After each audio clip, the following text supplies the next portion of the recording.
So I'm psyched to be here, despite the fact that an hour and a half ago I discovered I didn't bring a belt.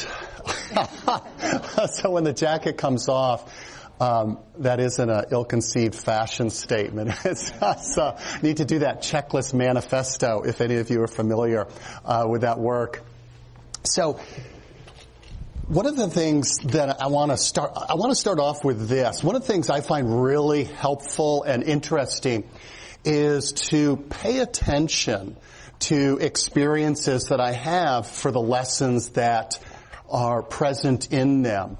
And that's one of the things I really encourage you to do, including specifically as it relates to your profession. So for instance, I do a lot of work in the onboarding, new hire orientation realm, and when I travel, I really pay attention to how I'm welcomed or not, how easy it is to deal with a hotel or not, and what are some of those experiences. How can I translate that into how can you welcome new hires? How can you make it comfortable and easy for them?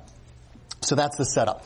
So when I deal with people and organizations and go speak, I really pay attention to what it's like working with them, because it's a really interesting and helpful clue about what they are like as leaders. And I was saying to Mindy that she is now in my Leader Hall of Fame and Client Hall of Fame, because both Mindy and Jonathan have been such a pleasure to deal with. And I want to share with you some specifics so it isn't just like, hey, way to go, guys, but it's actually a helpful lesson. So number one of the things that I noticed, and so I'm going to give you a list of things that whether you're a team lead, supervisor, manager, or executive director, CEO, are so important to be mindful of. So number one, Mindy was clearly enthusiastic and passionate about this event.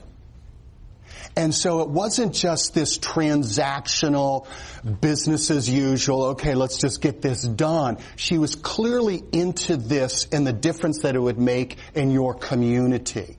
So even though I love what I do and I'm passionate about what I do, Mindy's enthusiasm brought me to an even higher level.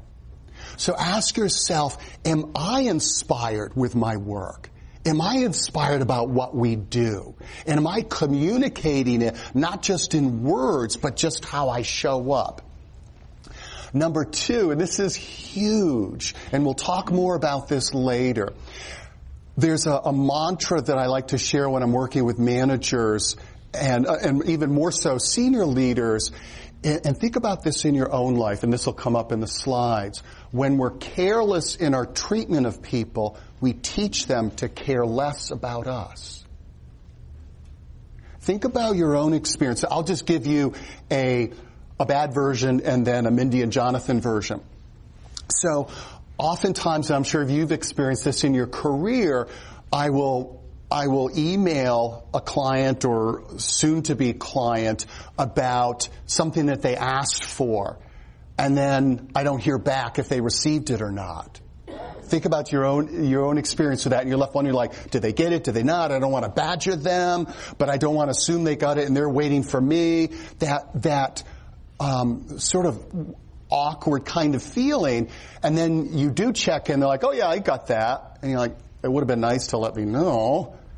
And if that happens over time, you become less interested in whether they received it or not. You're like, you know what? If they didn't get it, they'll let me know. You know what I'm saying? And with both Jonathan and Mindy, they were like Johnny on the spot. Yep, got that, thanks. So I'm like, okay, I'm being able to do great work, and they're helping me do great work.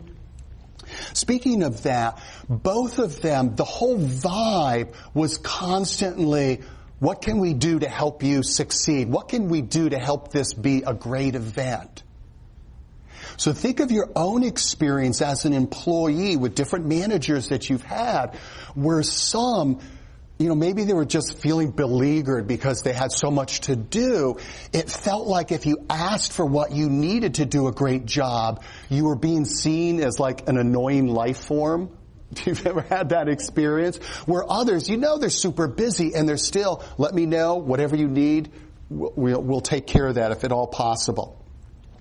Also, one of the other themes that we'll talk about, and this is sort of a little bit of a spoiler alert, I believe one of the biggest missing pieces in the whole engagement realm is a focus on being relational versus transactional. And I'll talk more about that. You can relate to that. You got it. And both Mindy and Jonathan, very relational. And I'll say more about that later. The other thing I just want to say that I just thought was fantastic. You think about, if you want to attract and retain A-list talent, it's important to have high standards and hold people accountable to bring their A game to work. And obviously, as managers, as leaders, it's so important for you to make sure you're modeling that. And so it was great that when Jonathan checked out this venue, he actually sent me a picture of the output or inputs to the slide projector. He took a picture from his phone to make sure it was the right, because there's VGA and HDMI or HMD, whichever. I always get those. Input. Wanted to get it right. I'm like, this guy is very different. Because I can't tell you how many times I've explicitly stated it's a VGA, and then I get there and they only have HDMI, and the person is scurrying around.